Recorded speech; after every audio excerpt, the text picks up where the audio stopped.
नमस्कार, बहुत स्वागत है आप सभी का। मैं हूं आपके साथ ज्योति यादव। मुख्यमंत्री पुष्कर सिंह धामी ने सचिवालय में पेयजल और जलागम की बैठक ली।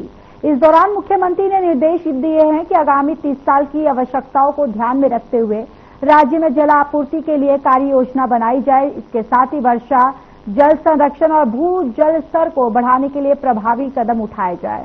बैठक में मुख्यमंत्री ने कहा कि जल स्रोतों, नदियों और जल धाराओं और पूर्ण जीवन करने के लिए यहां पर सहयोग किया जाए। मुख्यमंत्री ने कहा कि जल जीवन मिशन के तहत लगे कनेक्शनों के लिए नियमित जलापूर्ति भी यहां पर सुनिश्चित की जाए।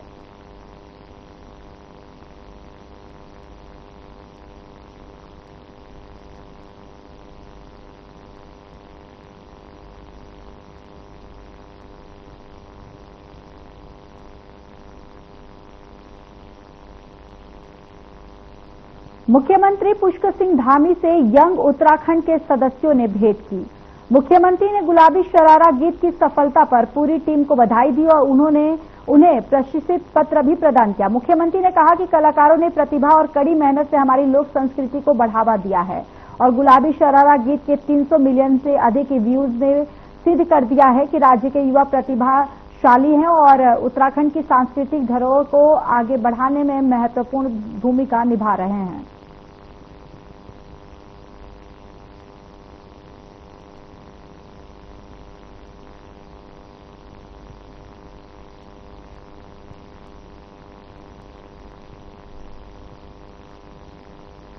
चलिए खबरों में आगे बढ़ेंगे। आगामी 6 अप्रैल को बीजेपी अपना स्थापना दिवस मनाएगी। इस मौके पर जिले भर में कई कार्यक्रम आयोजित किए जाएंगे। स्थापना दिवस के कार्यक्रमों की तैयारियों को लेकर बीजेपी जिला प्रभारी और एनएचआरएम के उपाध्यक्ष सुरेश भट्ट अल्मोड़ा पहुंचे। जिलाध्यक्ष महेश नयाल की अध्यक्षता में पार्टी कार्यालय में उन्होंने बीजेपी पदाधिकारियों के साथ बैठक कर तैयारियों की समीक्षा की। सुरेश भट्ट ने कहा कि स्थापना दिवस पर पार्टी बूथ से जिला स्तर तक कार्यक्रम आयोजित करेगी और घर घर ध्वजारोहण किया जाएगा।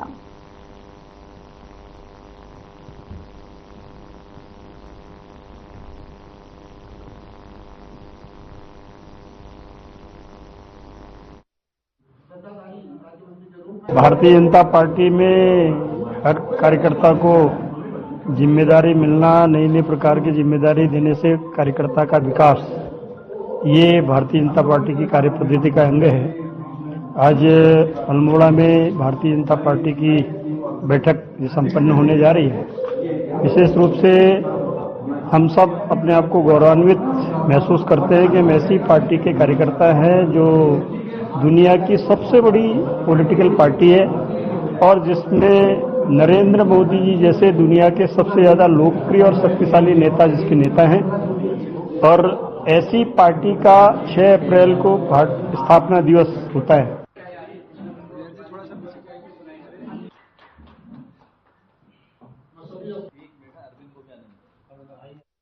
लोकसभा में करीब 13 घंटे की लंबी चर्चा के बाद वक्फ संशोधन बिल पास हो गया है।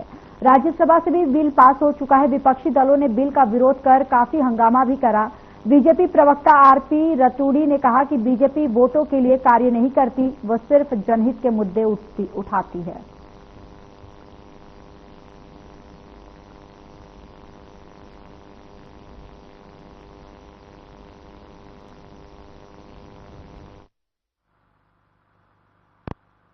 देखिए, विपक्ष का काम है सवाल उठाना, उनकी दाल रोटी का काम है कि वो अच्छे कामों पर भी प्रश्न चिन्ह करें। भारतीय जनता पार्टी केवल वोटों के लिए काम नहीं करती, वो जनहित के कामों को उठाती है। और आप ये देखेंगे कि वक्फ बोर्ड का जो विधेयक आया है, ये मुसलमान जो छोटे तबके का था, गरीब तबके का था, निचले तबके का था, उसके लिए ये बड़े लाभदायक होगा।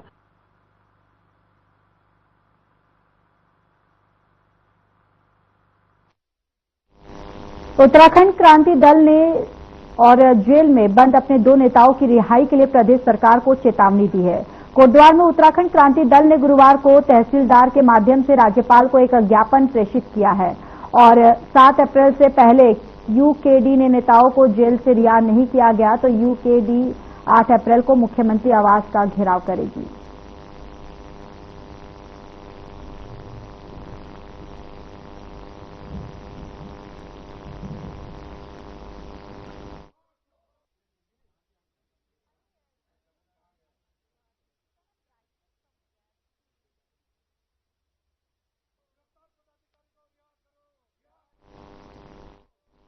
सरकार होश में आओ, होश में आओ। चेतावनी दी जा रही है सरकार को कि अगर 7 तारीख तक रिहा नहीं किया तो 8 तारीख को मुख्यमंत्री आवास घेराव होगा। साथ में हम ये भी कहना चाह रहे हैं कि हमारे अब यहाँ के जो इंडस्ट्रीज वाले हैं, ग्रोथ सेंटर सिकड्डी में जो हमारे यहाँ पे श्रमिकों का शोषण कर रहे हैं, उनको भी चेतावनी दी जा रही है कि अगर उन्होंने इस तरीके से कोई शोषण किया तो उक्रान कोरदार सांगठनिक निकाय को बाध्य होकर उनके खिलाफ भी आवाज उठानी पड़ेगी।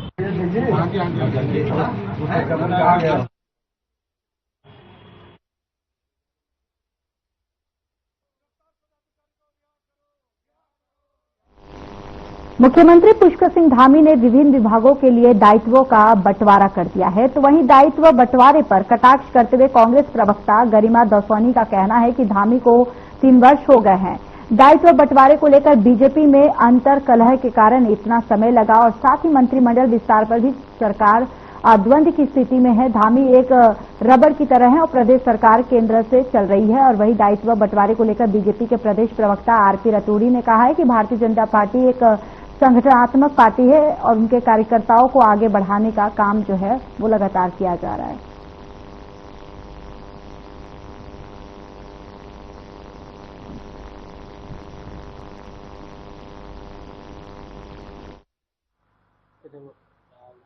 देखिए, निश्चित तौर पर कार्यकर्ताओं का सम्मान किया जा रहा है। अभी आदरणीय मुख्यमंत्री जी ने 20 कार्यकर्ताओं को अभी दायित्व दिए हैं और भारतीय जनता पार्टी बांटती नहीं है बल्कि दायित्व देती है, जिम्मेदारी देती है। और एक ये विवेक है हमारे माननीय मुख्यमंत्री जी का कि वो किस कार्यकर्ता से क्या काम लेना चाहते हैं। वो निश्चित तौर पर कार्यकर्ताओं की छंटी करेंगे, उनके अधिकारों को देखेंगे, कार्य करने की क्षमता किसमें है और अभी आगे भी और बढ़ेंगे। कार्यकर्ताओं का सम्मान किया जाएगा। देखिए, भाजपा में जो गुटबाजी है, जो अंदरूनी इनका कलह चल रहा है, लॉबिंग चल रही है, उसके मद्देनजर तो 3 साल हो गए धामी सरकार को इसको टालते हुए। दायित्वों की लिस्ट टाली गई, मंत्रिमंडल का विस्तार टाला गया और कहीं ना कहीं मुख्यमंत्री एक रबर स्टैंप के रूप में उभर कर आए हैं कि सरकार दिल्ली से चल रही है। मुख्यमंत्री को कोई भी निर्णय स्वयं लेने की इजाजत शायद नहीं है। एक पत्ता भी उत्तराखंड में नहीं हिल सकता धामी सरकार में बिना दिल्ली दरबार की इजाजत के।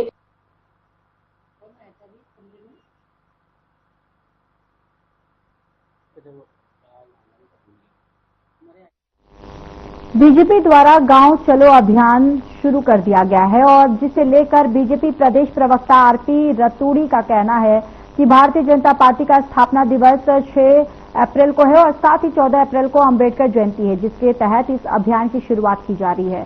तो वहीं पार्टी के तमाम नेता गांव की तरफ जाएंगे और वहां के कार्यकर्ताओं, नेताओं और जनता से मिलेंगे, साथ ही वहां की जन समस्या सुनकर निराकरण के लिए कार्य करेंगे।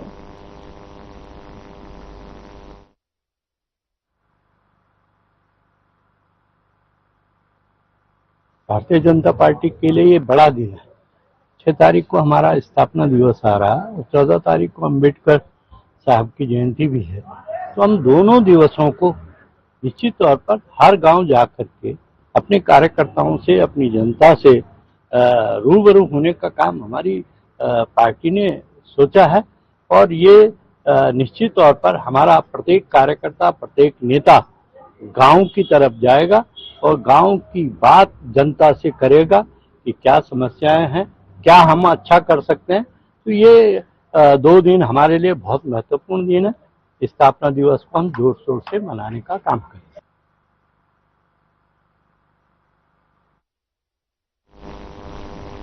पिछले कुछ दिन पहले सरकार ने प्रदेश के अलग अलग क्षेत्र के नाम बदलने का फैसला लिया, तो वहीं विपक्ष सरकार पर तुष्टीकरण की राजनीति करने का आरोप लग रहा है। बीजेपी प्रदेश प्रवक्ता विपिन कैथोला का कहना है कि सरकार कोई तुष्टीकरण की राजनीति नहीं कर रही है। जो जनता की मांगे हैं उनको सरकार धरातल पर उतारने का काम कर रही है।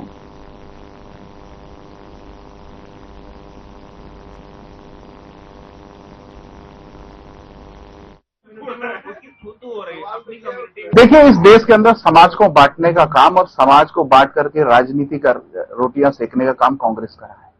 और तुष्टीकरण की राजनीति का आरोप लगाने वाली कांग्रेस को पहले अपने गिरेबान पे झांकना चाहिए, क्योंकि वो जिस प्रकार से तुष्टीकरण की राजनीति करती है वो पूरे देश को पता है, पूरे प्रदेश को पता है। और ये जितने नाम बदले गए हैं, कुछ नाम जन भावनाओं के अंतर्गत वहां के लोगों की मांग थी कि इन स्थानों के नाम जो हमारे जो महापुरुष हैं उनके नाम पर रखे जाने को लेकर के उन्होंने कहा। तो इन सब चीजों की, जनता की भावनाओं का सम्मान हमारी सरकार करती है। इन सब चीजों को देखते हुए हमने नाम बदले हैं और कुछ नाम ऐसे थे गुलामी के प्रतीक माने जाते थे, उनको बदलने का काम धामी जी ने किया। नंबर थे कि मेरा पुतला फूका गया, मैंने कहा लगा भाई। इस साल 30 अप्रैल से चारधाम यात्रा की शुरुआत होने जा रही है और चारधाम यात्रा के दौरान कई बार शिकायत आती है कि कई लोग घंटों लंबी कतारों में दर्शन करने के लिए खड़े रहते हैं, तो वहीं दूसरी ओर पैसे देकर वीआईपी दर्शन कराए जा रहे हैं। इस पर केदारनाथ विधायक आशा नौटियाल ने इन आरोपों को नकारा और आशा नौटियाल ने कहा कि अगर ऐसी कोई शिकायत आती है तो इसके लिए मंदिर समिति है और जो मामले का संज्ञान लेगी।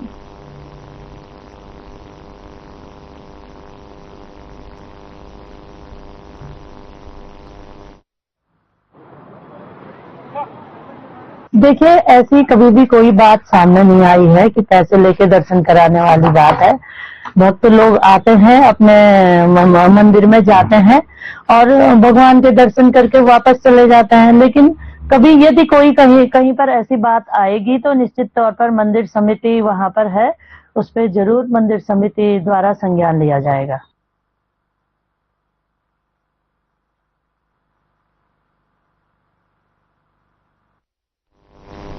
कांग्रेस के वरिष्ठ नेता केदारनाथ विधानसभा से पूर्व विधायक मनोज रावत ने प्रदेश सरकार पर कई गंभीर आरोप लगाए हैं। उन्होंने कहा है कि रुद्रप्रयाग जिले के गांव में जबरदस्ती गोचर की भूमि पर 33 केवी उप संस्थान के निर्माण का प्रयास किया जा रहा है। साथ ही उन्होंने कहा कि रुद्रपुर गांव में आज भी 200 से ऊपर परिवार रहते हैं, जिनके पास करीब 500 से ज्यादा पशुधन है। इस गांव में यही एक गोचर भूमि है और निर्माण कार्य होने जा रहे हैं। गोचर की कोई भूमि नहीं बची है। आपको बताते चले कि इसका विरोध कर रहे हैं। तो वहीं केदारनाथ विधायक आशा नौटियाल ने कहा कि ये मामला अभी कोर्ट में है और उन्होंने गांव वालों से मिलकर उनकी समस्याओं को भी जाना।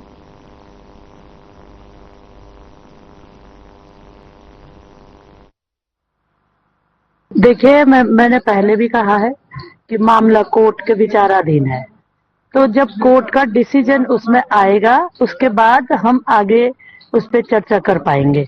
क्योंकि मैं भी गांव वालों के जो जहां पर वो निर्माण होना है, मैं भी वहां गई थी, गांव वालों से मेरी भी बात हुई और मैंने उनसे भी वहां भी यही कहा कि जब कोर्ट के विचाराधीन मामला है तो कोर्ट के डिसीजन होने तक वहां पर कोई काम नहीं होगा और जब कोर्ट का डिसीजन आएगा तो उसके बाद ही आगे की कार्रवाई होगी। रुद्रपुर गांव है, वो केदारनाथ तीर्थ पुरोहितों का गांव है और भकुंड केदारनाथ के भकुंड भैरव के पुजारी हैं। उस गांव की विशेष परिस्थिति है, उस गांव के पास गौचर भूमि के अलावा न गौचर के रूप में कोई जमीन है, न जंगल के रूप में कोई जमीन है। उस गौचर की भूमि को सरकारी अधिकारियों ने षड्यंत्र करके और फर्जीवाड़ा करके पिटकुल नामक सरकारी एक कंपनी को दे दिया है और लगभग 10 में वन भूमि हस्तांतरण हो गया और 13 में इन्होंने लीज करी है। जो सुप्रीम कोर्ट के छत्तीसगढ़ सरकार बनाम पाकुर जागरण समिति निर्णय के विरोध में है। उत्तराखंड सरकार के जीओ हैं कि आप गौचर की भूमि नहीं दे सकते हैं, उसके बावजूद गौचर की भूमि गांव वालों से धोखाधड़ी करके सरकार ने ली है। चलिए आगे बढ़ते हैं। हरिद्वार बाईपास रोड पर कूड़े के ढेर से जनता को लंबे समय से परेशानियों का सामना करना पड़ रहा है। जनता की समस्या को देखते हुए कांग्रेस प्रदेश उपाध्यक्ष सूर्यकांत धस्माना ने वहां जाकर स्थिति का जायजा लिया। उन्होंने बताया कि धर्मपुर विधानसभा क्षेत्र का करेगी भ्रमणवाल और बंजारवाल, इन सभी जगहों पर आम जनता कूड़े के कारण लंबे समय से परेशान है। नेशनल हाईवे हरिद्वार बाईपास के बीचों बीच कूड़े का पहाड़ बन गया है, जिसके कारण ट्रैफिक अवरुद्ध हो रहा है।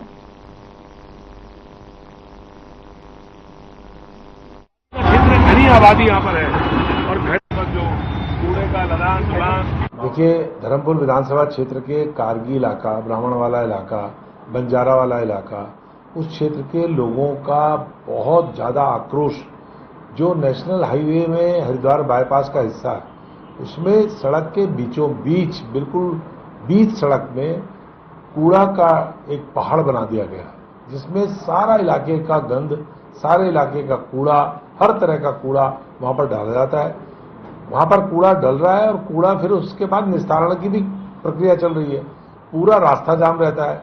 दुर्गंध जो है कम से कम 1 किलोमीटर परिक्षेत्र में, पूरे क्षेत्र में सड़ांध और दुर्गंध, उसके कारण लोग बीमार होते हैं। अब गर्मियां आ रही हैं, 8 साल से लोग इस दंश को झेल रहे हैं। वहां के क्षेत्रीय विधायक को, सांसद को, मेयर को, स्थानीय प्रतिनिधियों को लोग बोलते बोलते थक गए। अब लोगों ने मेरे से आग्रह किया तो मैं आज मौके पर गया था। वहां पर मैंने मौके पर जाकर के जो हालात देखे हैं, वहां पर सैकड़ों टन वहां पर कूड़ा बिल्कुल बीच सड़क पे पड़ा है। जो कूड़े का लदान काम करते हैं, पूरा स्ट्रेंथ। जनपद उधम सिंह नगर के जसपुर में विगत दिनों शासन के आदेश पर प्रशासन नगर क्षेत्र में चल रहे अवैध मदरसों पर शिकंजा कसते हुए आधा दर्जन से अधिक मदरसों को सील कर दिया गया था। साथ ही मदरसा संचालकों को मदरसा ना संचालित करने और मदरसों संचालन के नियमों का पालन करने के लिए नोटिस जारी किए गए थे, जिस पर मदरसा संचालकों ने सरकार की नियत तिथि के अनुसार जसपुर एसडीएम चतर सिंह चौहान को पूर्व दिए गए नोटिस का जवाब दाखिल किया। साथ ही सील मदरसों को खोले जाने की मांग की। तो वही वरिष्ठ कांग्रेसी कार्यकर्ता सुल्तान भारती ने मीडिया के माध्यम से उत्तराखंड प्रदेश के मुख्यमंत्री धामी सरकार एक शिष्टमंडल देहरादून जाकर मुलाकात कर वार्ता के जरिए समाधान निकालने की बात कही।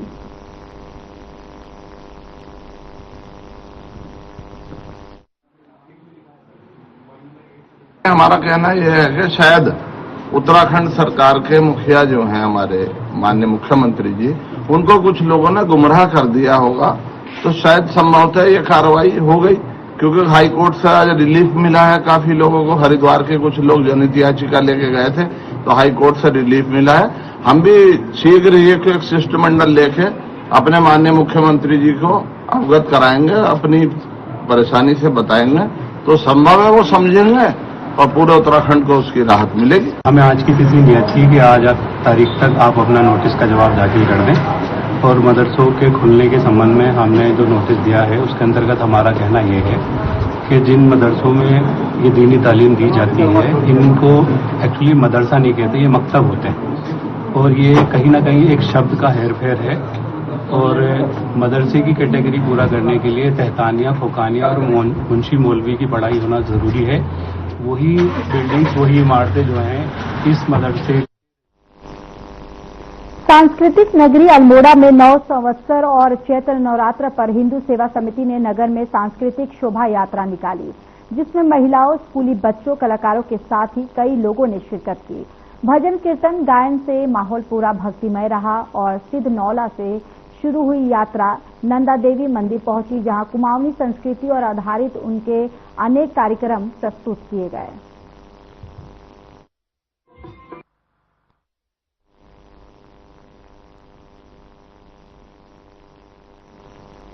नववर्ष संवत्सर पर हिंदू सेवा समिति द्वारा लगातार 10 वर्षों से यह यात्रा निकाली जा रही है और हर वर्ष यह यात्रा और भी भव्य तरीके से निकाली जा रही है। हिंदू सेवा समिति जिसकी स्थापना सेवा, सहयोग और सुरक्षा के लिए हुई है, तो मैं पुनः आप सभी क्षेत्रवासियों को 9 संवत्सर की ढेर सारी शुभकामनाएं देता हूँ।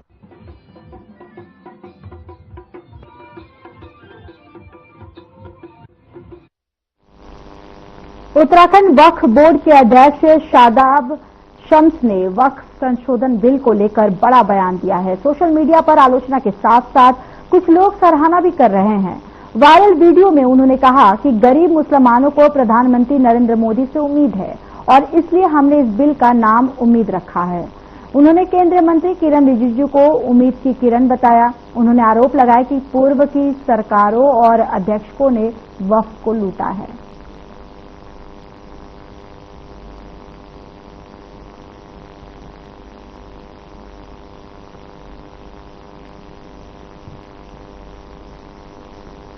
चलिए आगे बढ़ते हैं। 30 अप्रैल से शुरू होने वाली चारधाम यात्रा ग्रीन थीम पर आधारित होगी।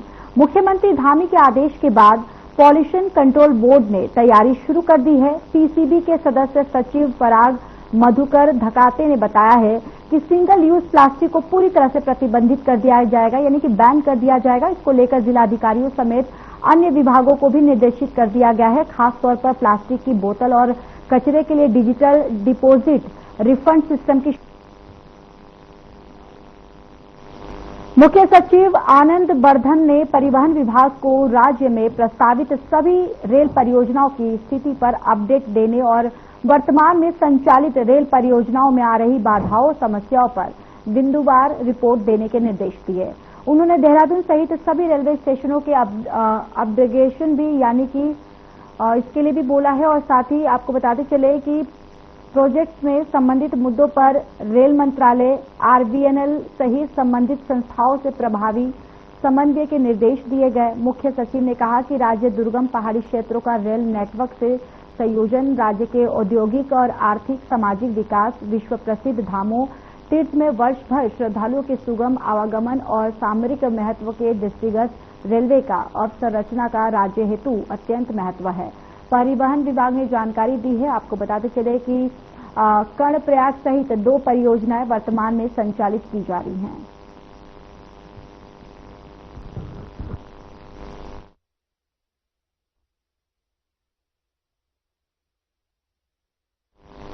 पौड़ी पुलिस ने स्वास्थ्य विभाग की टीम के साथ मिलकर आमजनों, होटल, कैफे संचालकों के साथ बैठक कर निर्देश दिए। पौड़ी जिले क्षेत्र के लक्ष्मण झूला क्षेत्र के आमजनों द्वारा लगातार शिकायतें की जा रही थी।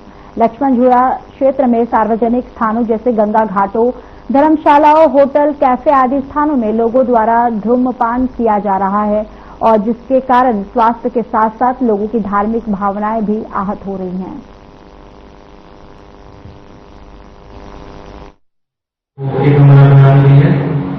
लक्ष्मण झूला क्षेत्र के अंतर्गत जनता के द्वारा बार बार ये शिकायत दर्ज करवाई जा रही थी कि बाहर से आने वाले टूरिस्ट के द्वारा सार्वजनिक स्थलों, गंगा तट पर बैठकर और कई होटल्स, कैफे इत्यादि में स्मोकिंग की जाती है, जो कि मां गंगा की मर्यादा के खिलाफ है और साथ ही साथ आने वाले श्रद्धालुओं के लिए भी वो एक डिफिकल्टी क्रिएट करती है, जिसका संज्ञान लेते हुए आज सभी होटल्स, कैफे संचालकों के साथ हमारी बैठक की गई है।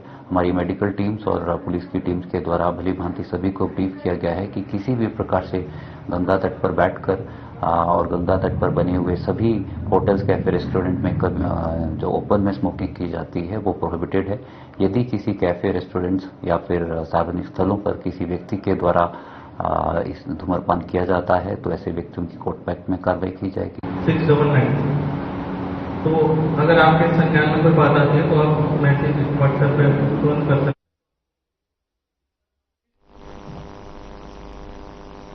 चलिए, मेरे साथ बुलेटिन में बस इतना ही। बाकी देश और दुनिया की तमाम बड़ी खबरों के लिए जुड़े रहिए हमारे साथ। नमस्कार।